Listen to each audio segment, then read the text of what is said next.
Hi hello viewers welcome to social post. నేను మీ శ్వేత. ప్రస్తుతం మనతో పాటు స్టూడియోలో ఉన్నారు చార్టెడ్ అకౌంటెంట్ లక్ష్మి గారు. నమస్తే మ్యామ్. నమస్తే శ్వేత. ఎలా ఉన్నారు? గుడ్. సో ఇప్పుడు ఉన్న టెక్నాలజీ అప్డేటెడ్ వర్షన్ ఏఐ మొత్తం అన్ని కేటగిరీస్ ని ఆక్రమిస్తుంది కదా. సో దీనివల్ల లే ఆఫ్స్ కానీ హ్యూమన్ మ్యాన్ పవర్ తగ్గిపోవడం కానీ జరుగుతున్నాయి. మరి ఇదే ఏఐ అన్ని సెక్టార్స్ లో కూడా ఇదే సిచ్యువేషన్ తీసుకొస్తుంది అని అన్నప్పుడు సిఏకి కూడా ఏమైనా ఇంపాక్ట్ పడే ఛాన్సెస్ ఉన్నాయా? డెఫినెట్గా పడుతుందండి. ఏ రకంగా? టెక్నాలజీ ఎప్పుడైతే ఇంప్రూవ్ అయిపోతుందో ఇప్పుడు అకౌంటింగ్ ఫీల్డ్లో నంబర్ ఆఫ్ ఆపర్చునిటీస్ తగ్గుతాయి. అట్లాగే ఫ్యూచర్లో చాలా వాటికి ఆడిట్స్ కూడా తగ్గించేసే స్కోప్ ఉంటుంది. ఇది వరకు మీరు బ్యాంక్స్ చూసుకుంటే మాకు చాలా మంది సిఎస్కి ఒక్కొక్కళ్ళకి ఖచ్చితంగా ఎవ్రీ ఇయర్ 3 బ్రాంచెస్ అట్లా అలొకేట్ అయ్యాయి. సో ఇప్పుడు ఎప్పుడైతే మనకి టెక్నాలజీ పెరిగిందో నంబర్ ఆఫ్ బ్యాంక్ ఆడిట్స్ తగ్గినాయి. సో ఆ రకంగా ఆపర్చునిటీస్ తగ్గినాయి. అట్లాగే ఏ వచ్చినప్పుడు కూడా టెక్నాలజీయే చాలా వరకు పనిచేసేస్తే మాన్యువల్ ఇంటర్వెన్షన్ తగ్గిపోతుంది. తగ్గినప్పుడు ఆ స్కోప్ ఉండదు. కానీ దీంట్లో కూడా మనం ఏఐతో అప్డేట్ అయ్యి ఆ టూల్స్ యూజ్ చేసుకోగలిగితే ఎవరైతే అప్డేట్ అయ్యారో వాళ్ళకి డెఫినెట్ గా డిమాండ్ ఉంటుంది. స్కిల్ ఉంటే సర్వైవ్ అవ్వగలం ఖచ్చితంగా. ఓకే. ఇప్పుడు ఏ ఇంప్లిమెంటేషన్ చేయాల్సింది కూడా మనిషే కదా. అవును. అకౌంట్స్ అండ్ ఫైనాన్స్ కి ఏఐ రిలేటెడ్ తీసుకురావాలంటే ఆ మనిషే కదా. ఎగ్జాక్ట్లీ. సో ఆపర్చునిటీస్ అలా క్యాచ్ చేయొచ్చు అని చెప్తాను. అంటే చాలా మంది కష్టపడి చదివి సాధించి స్కిల్స్ లేకపోతే మాత్రం మళ్ళా బ్యాక్వర్డ్ అయిపోయే ఛాన్సెస్ ఉన్నాయి. సో ఏఐతో పాటుగా మనం స్కిల్స్ డెవలప్ చేసుకుంటే ఈజీగా సర్వైవ్ అవ్వచ్చు అంటారు. సో ఇప్పుడు రీసెంట్ గా ఎవరైతే సిఏ స్టార్ట్ చేశారో చాలా మంది కోచింగ్ ఫీజు కూడా ఎఫర్ట్ చేయలేకపోతున్నారు. మరి వాళ్ళ ఓన్ ప్రిపరేషన్ అనేది ఎలా ఉండాలంటారు? యాక్చువల్లీ సిఏకి మీకు ఎక్కువ కాస్ట్ పడదండి. అవునా? ఎస్. ఓకే. ఎందుకంటే ఇది నార్మల్ రెగ్యులర్ కాలేజెస్కి వెళ్ళే కోర్సు కాదు. ఓకే. దీనికి మాకు ఐసిఏ అని ఒక ఇన్స్టిట్యూట్ ఉంటుంది. It's a board. It's part of government. Okay, central government authority. So దానికి నేను ఈ కోర్స్ చదవాలనుకుంటున్నానని అప్లై చేస్తాను. చేసిన తర్వాత మెటీరియల్ మొత్తం కూడా వాళ్ళే పంపిస్తారు. ఆ మెటీరియల్ కూడా చాలా బాగుంటుంది. దాన్ని మీరే ఇంట్లో కూర్చొని చదువుకోవచ్చు. ఓకే. దానికి కావాల్సిన ఆన్లైన్ క్లాసెస్ కూడా వాళ్ళే ఇస్తారు. Okay. So only just registration fee ఉంటుంది. అంతేగాని ఖచ్చితంగా కాలేజ్కి వెళ్ళాలని రూల్ ఏం లేదు. కాలేజెస్ అనేవి లేనే లేవు. ఓకే. కోచింగ్ ఇన్స్టిట్యూట్స్ ఉంటాయి. దాంట్లో కావాలంటే మనం జాయిన్ అవ్వచ్చు. It's not mandatory. Okay. Okay. So ముందు మనకి చదవాలి అన్న జీల్ ఉండాలి. అది లేనప్పుడు ఎన్ని కోచింగ్ సెంటర్స్కి వెళ్ళినా వేస్ట్. ఓకే. సో ఏజ్ లిమిట్కి వచ్చేసరికి ఒక పర్టికులర్ సిఏ స్టూడెంట్కి ఎంతవరకు ఏజ్ లిమిట్ ఉంది ఆర్ ఎన్ని అటెంప్ట్స్ వరకు లిమిట్ ఉంటుంది వాళ్ళకి? సిఏకి ఏజ్ లిమిట్ అంటే ఏమీ ఉండదు. ఓకే. అది చదవడానికి ఏజ్ లిమిట్ లేదు. At the same time practice చేయడానికి కానీ ఎట్లాంటి ఏజ్ లిమిట్ లేదు. ఓకే. ఓకే. సో మనం ఏ ఏజ్లో అయినా దీంట్లో జాయిన్ అవ్వచ్చు. ఎన్నాళ్ళైనా చదవచ్చు. కోర్స్ కంప్లీట్ చేయడం అనేది ఇంపార్టెంట్. అంతే. సో ఎగ్జామ్స్ లిమిట్ కూడా ఏం లేదు. అంటే ఎన్నిసార్లు అటెంప్ట్ చేయడం అనేది అటెంప్ట్స్ అట్లా ఉండేవి. ఇప్పుడు అట్లాంటివి ఏమీ లేదు. ఓకే.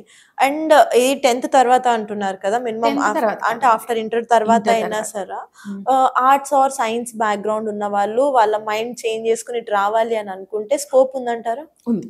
ఎవరైనా ఈ ఫీల్డ్ లోకి రావచ్చు ఖచ్చితంగా. కానీ ఆ సబ్జెక్ట్ మనకు అర్థమవుతుందా? ఆల్రెడీ కామర్స్ చదువు ఉన్న వాళ్ళతో పాటు మనము అదే స్టాండర్డ్ లో చదవగలుగుతాం. అంటే ఇప్పుడు ఫర్ ఎగ్జాంపుల్ మీరు ఫస్ట్ క్లాస్కి వెళ్ళాలి. ఆల్రెడీ నర్సరీ, ఎల్కేజీ, యూకేజీ చదివిన వాళ్ళ స్టాండర్డ్ ఎట్లా ఉంటుంది? అదేమి చదవకుండా ఫస్ట్ క్లాస్ లో జాయిన్ అయిపోతే స్టాండర్డ్ ఎట్లా ఉంటుంది? అవును. కోపప్ అవడం చాలా కష్టం. అవును. అది కూడా సేమ్ అంతే. ఓకే.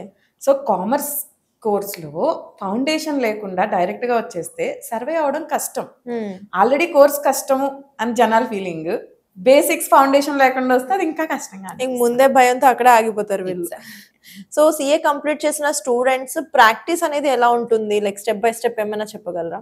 సిఏ కంప్లీట్ చేసిన తర్వాత మనం ప్రాక్టీస్లోకి రావాలి అంటే సిఏ మెంబర్షిప్తో పాటు సిఏ అయిపోయిన తర్వాత ఇమీడియట్గా మనకు ఒక నంబర్ ఇస్తారు. ఓకే. సో అలాంటి నంబర్తో పాటు సిఓపి, సర్టిఫికేట్ ఆఫ్ ప్రాక్టీస్ అని ఉంటుంది. దాన్ని అప్లై చేసుకోవాలి. ఓకే. సో అది ఉంటేనే మనము ఒక సిఏగా సైన్ చేయడానికి ఎలిజిబుల్. అది తీసుకోకుండా ఉంటే గనక ప్రాక్టీస్ ఉండదు. జస్ట్ ఒక కన్సల్టెంట్ లాగా ఉండొచ్చు, వర్క్ చేయొచ్చు. సో ఇదంతా కూడా ఆన్లైన్ లో అప్లై చేసుకోవడం, ఆన్లైన్ లో కోర్స్ నేర్చుకోవడం అట్లా చేయొచ్చు. అంతా ఆన్లైన్ అండి. ఓకే. ఇంతకు ముందు అంతా ఫిజికల్ ఫామ్ సబ్మిట్ చేయడం ఉండేది.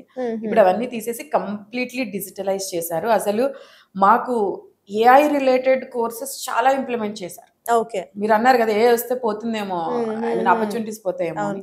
కానీ మా వర్క్ ని తక్కువ స్టాఫ్ తో మేము ఎంత ఈజీగా చేయగలుగుతాము, ఇంకా బెటర్ గా ఎలా చేయొచ్చు అన్న కోర్సెస్ మాకు ఇంటర్నల్ గా చాలా సర్టిఫికేషన్ కోర్సెస్ ఇచ్చారు. ఓకే.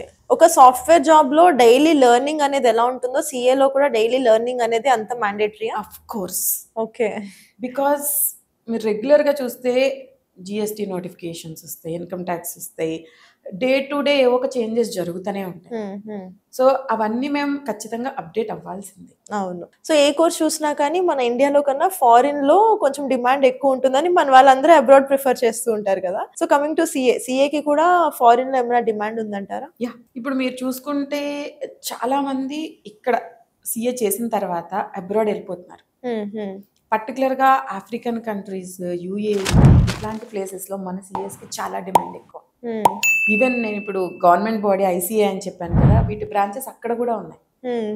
ఇక్కడ మనకి హైదరాబాద్లో చాప్టర్ ఉంది, ఇలాంటి చాప్టర్స్ అక్కడ కూడా ఉన్నాయి. మేము కంటిన్యూస్గా రెగ్యులర్గా కొన్ని మీటింగ్స్కి అటెండ్ అవ్వాలి. మీరు అన్నారు కదా అప్డేషన్, అట్లాంటి అప్డేట్ అవ్వడానికి కంటిన్యూస్గా కోర్సెస్ కండక్ట్ చేస్తూ ఉంటారు. సో అలా అక్కడ కూడా ఫిజికల్ గా అటెండ్ అయ్యే స్కోప్ ఉంది అంటే మీరు అర్థం చేసుకోండి అక్కడ ఎంతమంది CAs ఉన్నారు. Oh my God. Okay. So అక్కడ చాలా మందిని ఏంటంటే డైరెక్టర్ పొజిషన్ లో కూర్చోబెడతారు and all amenities are provide చేస్తారు. హౌస్, మేడ్స్, కార్స్, ఇక్కడ లేనివన్నీ కూడా అక్కడ వాళ్ళు అనిపిస్తున్నారు. ఓహో. సో చాలా మంది CA అయిన తర్వాత అబ్రాడ్ ఆపర్చునిటీస్ కోసం ట్రై చేస్తున్నారు. ఓకే. సో ఈజీనా మరి మీకు అలాంటి స్కోప్స్ దొరకడం అంటే ఇక్కడ నుంచి ఆఫ్టర్ CA ఇక్కడ కంప్లీట్ చేసిన తర్వాత అబ్రాడ్ లో జాబ్స్ తెచ్చుకోవడం అనేది is that really easy? Not that easy. Okay. But you should have vision and thought process. Okay. Try చేస్తే నథింగ్ ఈజ్ ఇంపాసిబుల్. సో ఇదే CA లో ఇప్పుడు టాప్ 4-5 కంపెనీస్ లో జాబ్ సాధించాలి మీరు అన్నట్టు ఒక విజన్ ఉంది అని అనుకోండి, దానికి ఎంతవరకు హార్డ్ వర్క్ చేయాలి? అంటే ఇట్స్ లైక్ కాంపిటీషన్ కదండి.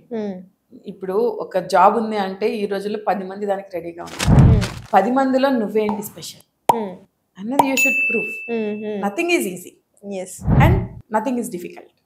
You should have that vision and will power. Will power ఉంటే చేయలేనిది ఏది లేదు. ఎగ్జాక్ట్లీ. సో కోచింగ్ విషయానికి వచ్చేసరికి కోచింగ్ ఉండాలి, గైడెన్స్ ఉండాలి అని అంటారా? We can have our own subject also, own study. నేనైతే పర్టికులర్గా CA ఇంటర్ అని ఉంటుంది, CA ఇంటర్లో కోచింగ్కి వెళ్ళాను. ఓకే.